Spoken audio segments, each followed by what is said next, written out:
Tonight I'd like to talk about meditation. Meditation in two very important aspects of understanding meditation: focus and awareness. To meditate, you must have tremendous focus. Through concentration, directing your attention through focus, you are able to transcend thinking and go beyond your transient consciousness. Stopping thought is meditation. If you stop thought, that is the goal. In the beginning, we start to strengthen our mind through focus so that we can control thought. And after a while, we're able to slow down thought. And then after a little while longer, we're able to stop thought completely. Stopping thought is meditation. Controlling thought and slowing down thought are steps along the way. Now, in a lot of Buddhist schools, they say, oh, don't worry, the mind is like a machine that just thinks. So it's okay to have thought. But that's because probably no one in their school can stop thought. No one's a master of meditation. Anyone who's a master of meditation stops thought completely, goes completely beyond thinking, awareness, inner dialogue of the transient world, and they're able to completely stop thought. Once you stop thought, the self ends. There's no more self. You're not thinking anymore. You're not worrying about what you got to do tomorrow or somebody who's upset with you. When you stop thought, you stop the world. You stop the transient world. And that's when you enter into a world of light.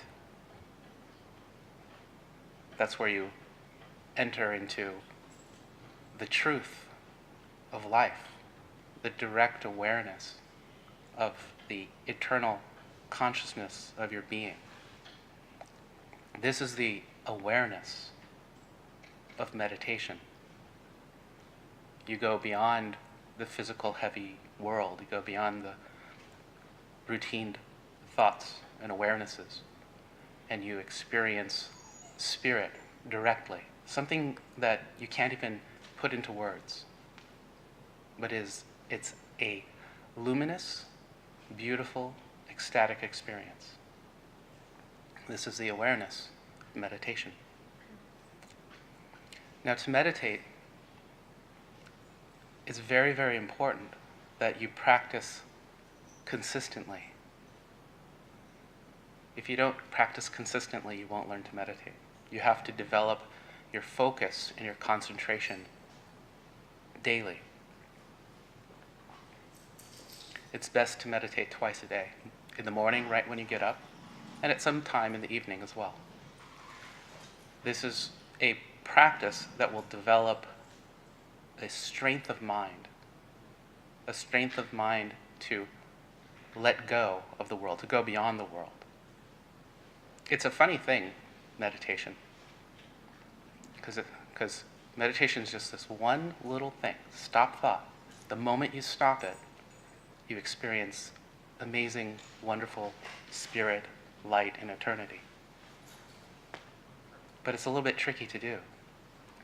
There could be people who are powerful, intelligent, they know all sorts of things, they're really smart, they can talk good, and yet they can't stop thought for a second. meditation is a practice through focus where we learn to actually stop thought.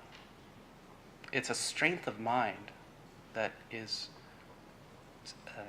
very, very helpful to spiritual awakening versus being able to read every book, being able to debate, being able to know many concepts. All of those things are useless. Well, they're interesting, but truly useless for your spiritual awakening.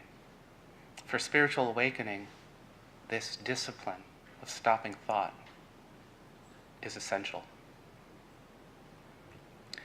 If you practice concentration, focus every day in your meditation, your mind will become strong. The mind is like a muscle. This learning of focus is like lifting weights. Your mind gets stronger and stronger and stronger. But it's necessary to practice focus and concentration earnestly, to do your best, not to come to meditation and being sluggish, but to wake up, sit up straight, engage the moment, focus. It is a time where you're connecting with your higher self, with the light of eternity. And it's a time where you bring your best. Now, every meditation must be new. I like to say, every meditation should be your first meditation. Because if you get into a routine with meditation, since you're meditating twice a day, every day, you can get into a routine where you're just like, okay, just gonna sit down and like do whatever, And this is how many, many, many people practice. They fall into these routines where they go to the same states of mind. They don't focus. They don't push beyond any limit of consciousness. They get to a pleasant place or a relaxed place, and then they like to dwell there. Or they go into a level of struggle with thought and they just dwell there. But every meditation is new. In every meditation, you're pushing forward. You're going beyond where you've been before, through focus. I remember I took a group of people to the first Zen monastery in America. And this was in Hawaii, in Maui. And we went there, and at night when no one else was around, we went and meditated in the meditation hall. And that meditation hall was so heavy with patterns of thought. The monks who had meditated there had created certain understandings of what meditation is. And they would go into certain states of mind and they would never go beyond it. And it creates a heaviness, or it creates a structure. But to me, it was a very limited structure. So when you meditate, it's not the same experience every time. It's a new experience every time.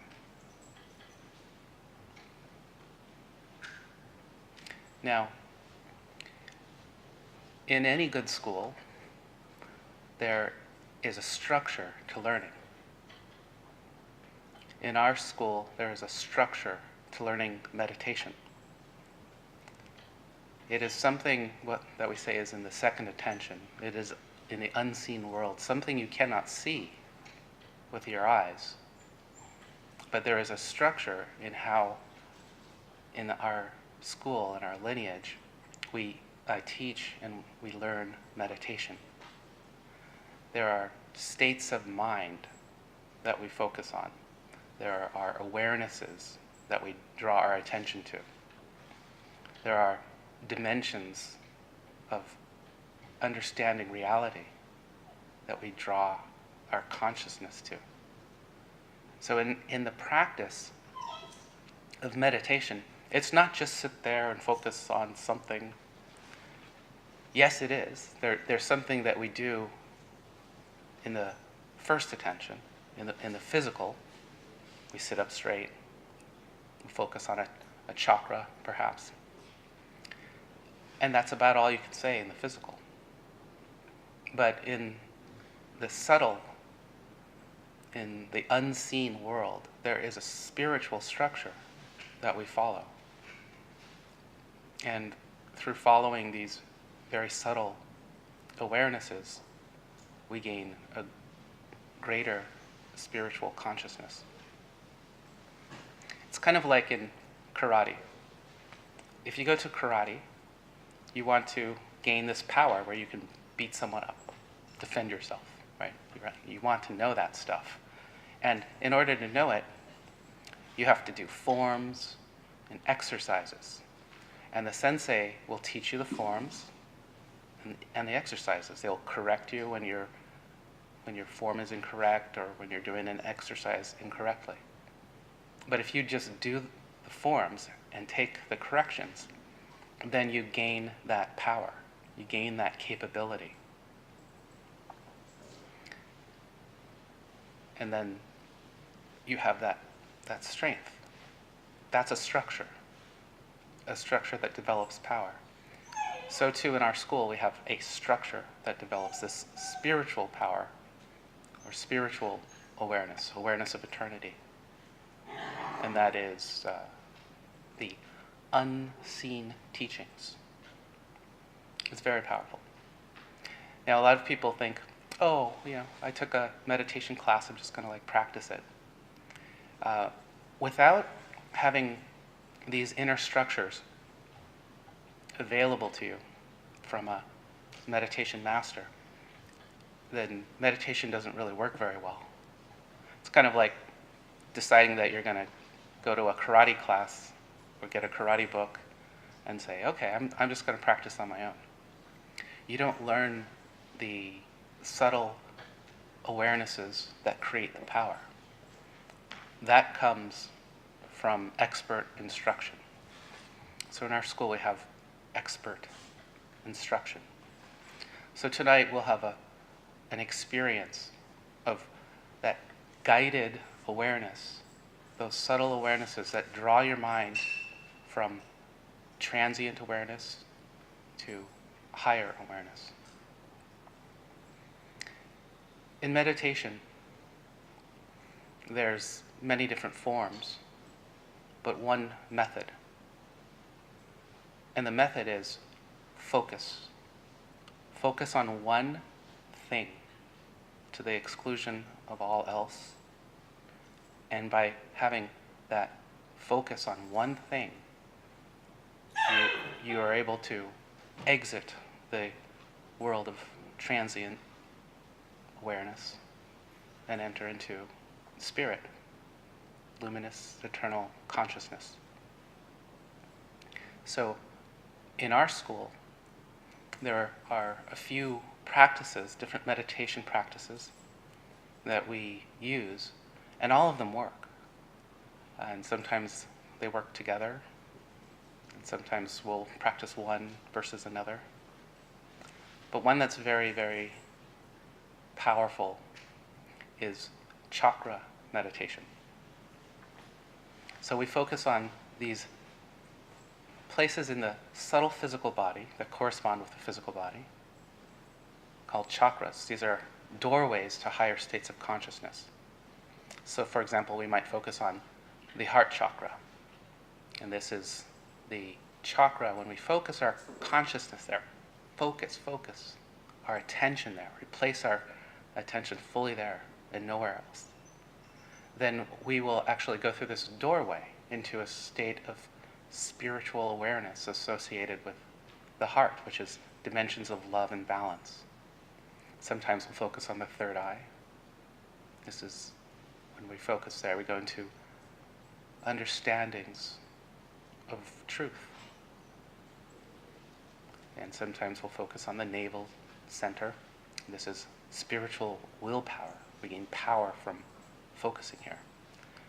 So we use chakras as primary points for focus. We also use music. So music is another way that we can focus. And one of the reasons music is good, some people get distracted by music, but for most people it works very well. And the reason why is because we're kind of trained to just listen to music. We grow up listening to music. We have our favorites, rock bands or symphonies or something. And when we listen to it, we actually become quiet. We're not thinking so much. Now, when we listen to our meditation music is music that is designed and composed by yogis, and they're making music for meditation. So it's actually kind of a nice vibration, because within the music there is a dimension. This is one of the places where you can, in the music, direct the mind to a level of consciousness.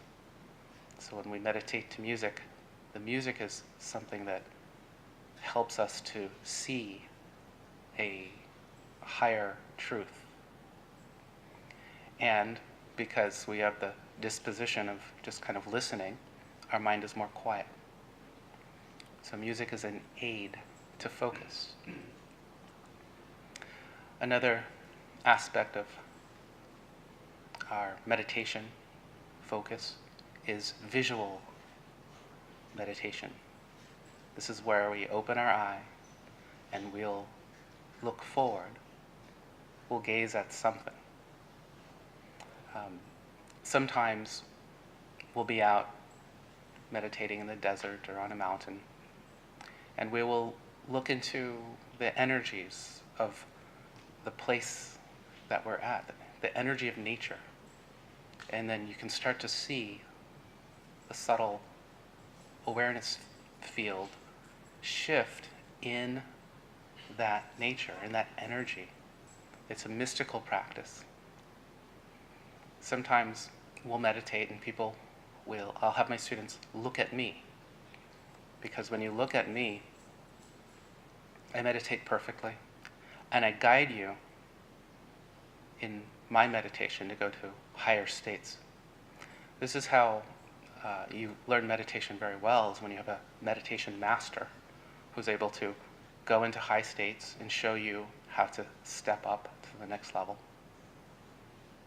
And then you go ahead and practice your meditation on your own, trying to get back to those same states. That's how you learn meditation the best. Now, tonight we're going to practice one of these methods. We're going to do the visual method. We're going to have the aid of music, and we're also going to focus on the chakra. So we'll put these three focuses together. And by doing this, we'll be able to very clearly shift from one state of attention to another. For the visual practice, I'm going to use something called a yantra. A yantra is an image. It's an ancient Vedic Indian device for transporting your consciousness. And the doorways go to different places of awareness, but I have compiled a system of yantras that brings your mind into a very, very beautiful, bright place of spiritual awareness. Now, yantras, there's many different types of yantras, and all of the traditional yantras are good, but I have a little system that is associated to the dimensions, the structures in this Sangha. So we will be looking at a yantra, I'll show you the yantra.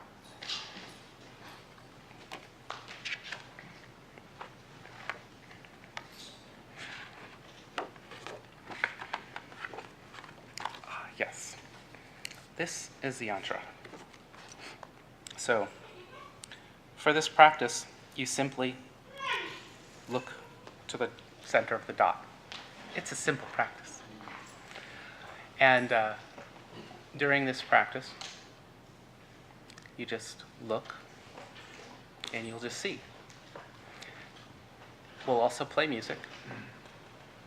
We'll also focus on the third eye. It will be simple. Okay. Oh, music.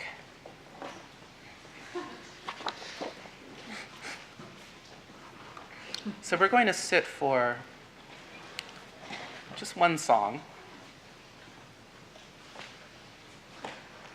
We're going to focus on the third eye, and then we're going to look at the center of the yantra.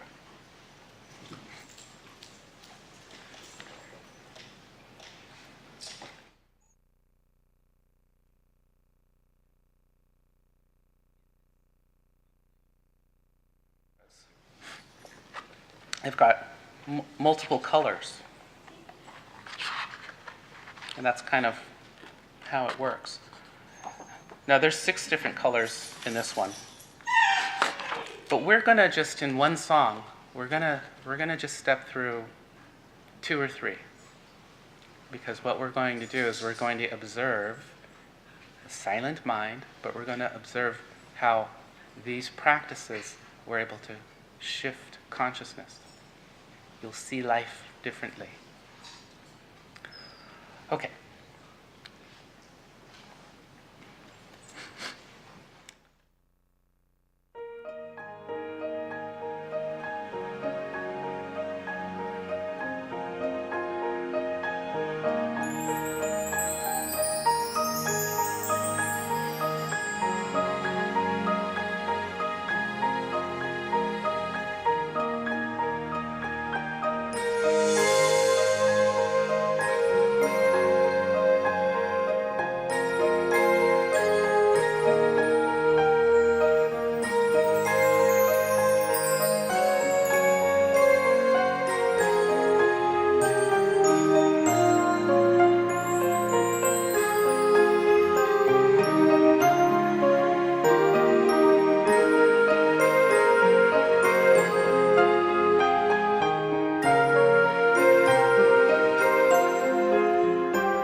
So these are aids for focus. Visual awareness, listening, concentration on the chakra.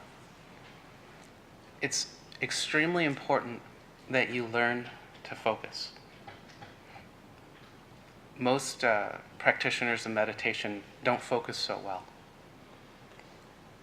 Proper focus is completely concentrated to the point where you go beyond your transient mind, and then you enter into a higher awareness of truth in life.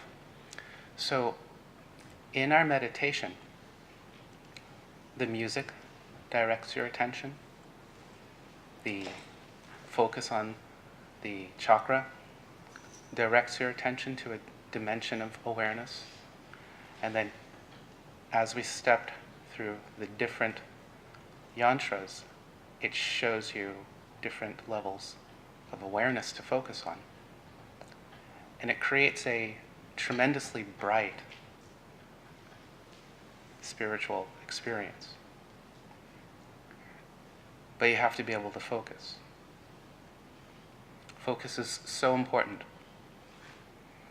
If you never learn focus, you'll never be able to see the higher truths in meditation. So this is why concentration and focus are so important. However, once you learn focus, then in meditation, you go much higher. You go beyond focus, and then there's no need for focus. So when you meditate, it's like a door. You're focused on the music, or you're focused on the yantra or the chakra. And if you're focused perfectly, after a little while, you go beyond.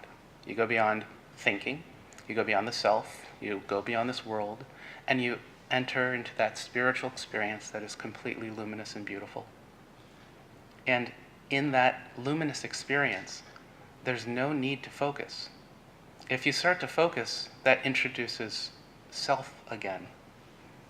So once you're beyond thought, there's no need anymore to focus. You just experience eternity directly. It's kind of like a rocket shooting into orbit. For a while, to get out of the pull of gravity, you need a lot of, power. But then once you get out of the pull of gravity, then it's simple. There's no more need to use that energy. So focus is very, very important. Otherwise you don't break free from the gravity of self. But once you break free, then everything's perfect. Meditation is like breathing in mystic scuba or pranayama or qigong. There are these practices where you first will focus on the exhalation of breath. You will exhale completely and deeply. And if you use the energy, if you use focus, or if you push that exhalation, then the inhalation is automatic. You don't have to have any effort to inhale. So this is like focus and awareness. Focus is that exhalation. You're throwing out all your thoughts. You're pushing out all your ideas. You're exhaling the world. And then the moment you do that, you automatically inhale. There's no effort anymore. It just happens. And that inhalation is awareness. Spiritual awareness, eternal awareness. And in that experience of eternal awareness, you experience mind, or as they say in Tibetan Buddhism, the one mind. The one mind is the true mind. It is not a separate, false, limited mind. When we usually think of the mind, we think of, you know, the something in your head that's thinking, sometimes the brain, right? And you think, oh, I made up my mind. I decided I'm going to do this. I'm thinking this. This is a mind of separativity. This is a mind that has fallen out of the consciousness of unity. And this is the mind that is limited. But all pain and suffering, all limitation, comes from not seeing the unity of mind. When you meditate and you stop thought, all of your suffering goes away. All of your pain, all of your problems, all your difficulties, they vanish completely. And you experience life directly, the one mind, the unity of eternal consciousness. And this is the practice. When you see that you are separate, when you say, I am, then you enter into a quality, a limited quality of mind. In Tibetan Buddhism, they say that the one mind has no quality. It is qualityless. And this is a way of describing emptiness, purity, unity of mind. Not one way, not particular, not limited, but complete. And this is really the truth of mind, the truth of the one mind. Now, meditation is very powerful because it brings you outside of your illusion into perfect consciousness. And it's kind of like your illusion is like a movie. So you're living life in a certain awareness. And your awareness might be Mary Poppins, where you're going around, running around on adventures into magic lands, singing and dancing, and it's very jolly. It's a jolly holiday. Or your movie might be the Blair Witch Project, where everyone's running around screaming and then they end up dead. So everyone's in these movies, like, really, like this is a limited awareness. But meditation draws you out of any existence, any milieu of consciousness. It pulls you beyond any limitation, beyond any diaspora of existence. And it brings you to a perfection beyond knowing in this transient form. And when you're in that experience of, this God consciousness, you're whole. Your spirit is illuminated. You see the truth of being. So it's a very powerful thing. It's tremendously powerful. I know everybody in the West, they want it easy, but it doesn't come easy. It comes through practice. It comes through tremendous focus. It comes through changing your awareness field through meditation to see beyond the heaviness and limitation of the self. It's a process that occurs and makes things very bright. But I remember transcendental meditation, TM. It was a meditation that I heard about back when I was a kid, and they said, oh yeah, this is effortless meditation. Effortless. And that's why a lot of people did it. It was the most popular meditation in America. It's meditation for Americans. Effortless meditation. But nothing happens if it's effortless. It takes tremendous effort to direct your mind appropriately, to still the mind, to reach the higher dimensions, to go beyond the self. Americans want meditation that's gonna, be like a lean cuisine that you just put into the microwave and boom, there's my enlightenment. But that's, it's not true. That's a different way, but it's a way of limited experience.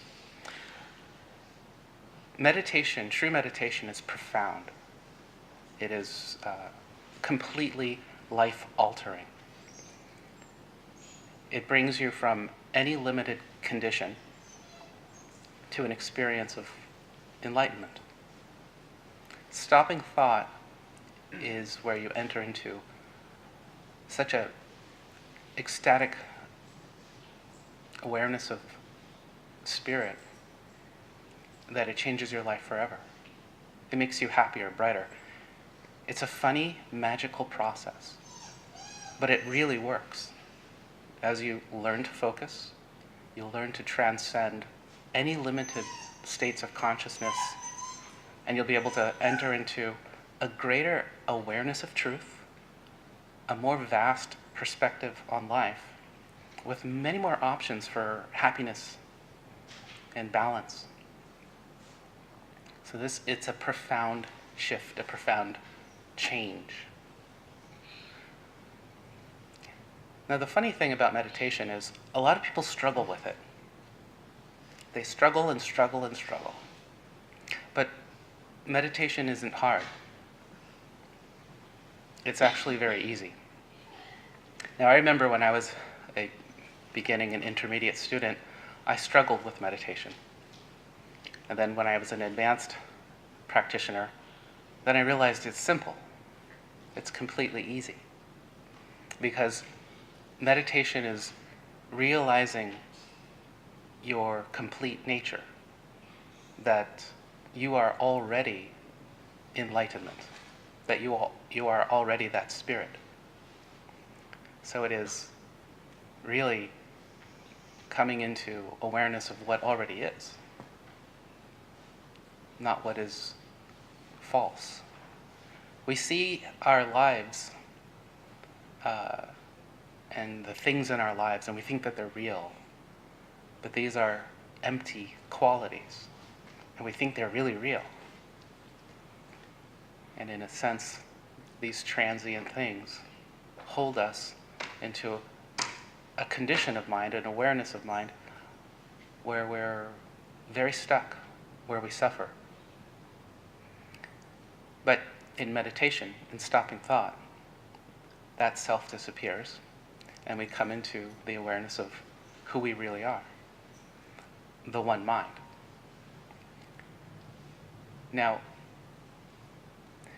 it's most important to practice consistently and just be patient. We never judge our meditations. We just make ourselves sit and focus, tremendous focus, and stop thought. And over time, it works. You follow the structure, you practice earnestly, you develop strong focus. Over time, it works. Buddha was talking about how meditation works over time by a simile of purifying gold ore. You melt the gold, there's some dirt and rocks and stuff in there, and then over time they fall to the side, they fall away, and then there's the pure gold. So it happens in its time. The most important thing is to perfect your discipline of meditation. That is, meditation is sitting up straight, it's focusing on a chakra or music or something like a yantra, and it is tremendous focus. and that's it. For a while, you might think that you're struggling with thoughts and feelings, visions, but after some time, that'll all go away. The most important thing is that you practice earnestly, that you practice with focus. And if that becomes your way of life, then meditation will bring you to that consciousness of liberation. So it's a very important practice to just accept meditation into your life, accept practicing perfectly with strong concentration, and then eventually you will experience enlightenment. So when I talk about stopping thought, going beyond the limited self, when you stop thought, you stop the self, you stop the world. Sometimes people think, oh my gosh, that's scary. That's like death. And stopping thought, meditation is not like death. The one mind is not death, nor is it life. It's not bad, but it's also not good. It's a place beyond good and bad. It's a place where good and bad come together. It's a place where life and death are the same. The thing about it is, in this awareness, in this consciousness where the dualities exist together, there's great luminous consciousness. There's great bliss and ecstasy. There's the ultimate awareness, the direct awareness of truth. So it's not something that's good, nor is it something that's bad, but it's something that is bright, spiritually illuminating. Now, an enlightened person will experience this one mind, the qualityless mind, but they will also be able to live in the world of qualities. They'll be able to interact with every quality. It's just that they know this world is an illusion. They know that the qualities are empty, versus someone who's unenlightened, who thinks that all of the qualities of life are real and meaningful. But the enlightened one is untouched by the qualities of life because their consciousness resides in that place where the essence of life is without quality. It's kind of like the process of meditation is the process of waking up. It's the process of coming out of a limited way of seeing the self to the true way of seeing self. It's as if you've had amnesia. Birth is waking up in a transient awareness of limitation. And then through the process of meditation, coming to the awareness of the one mind, you come back to know your true self. I like to tell a story about Indra. Indra, one day, the god of heaven, decided to take the form of a pig. And then he had fun. But he still knew he was Indra for a while. And he was playing in the mud and eating slop and having a great time. Then he took a pig wife and he had piglets and everything. and he was having so much fun. He was just immersed in this pig consciousness. And then he forgot that he was Indra. So one day the gods from heaven said, "Hey, Indra, you got to come back up here." And he was all, He didn't want to go. He forgot that he was the god of heaven. And he was happy in the qualities of pigism. And, and then eventually the gods ended up killing him, killing his pig form. And then when they killed his pig form, Indra came out as the god of heaven and went, whoa, phew, now I remember who I am. So the process of meditation is a process of remembering. It is destroying your limited thoughts of who you are and what you are. And it is remembering that divine, eternal, and enlightened truth that is the actual essence of your being. And this is meditation.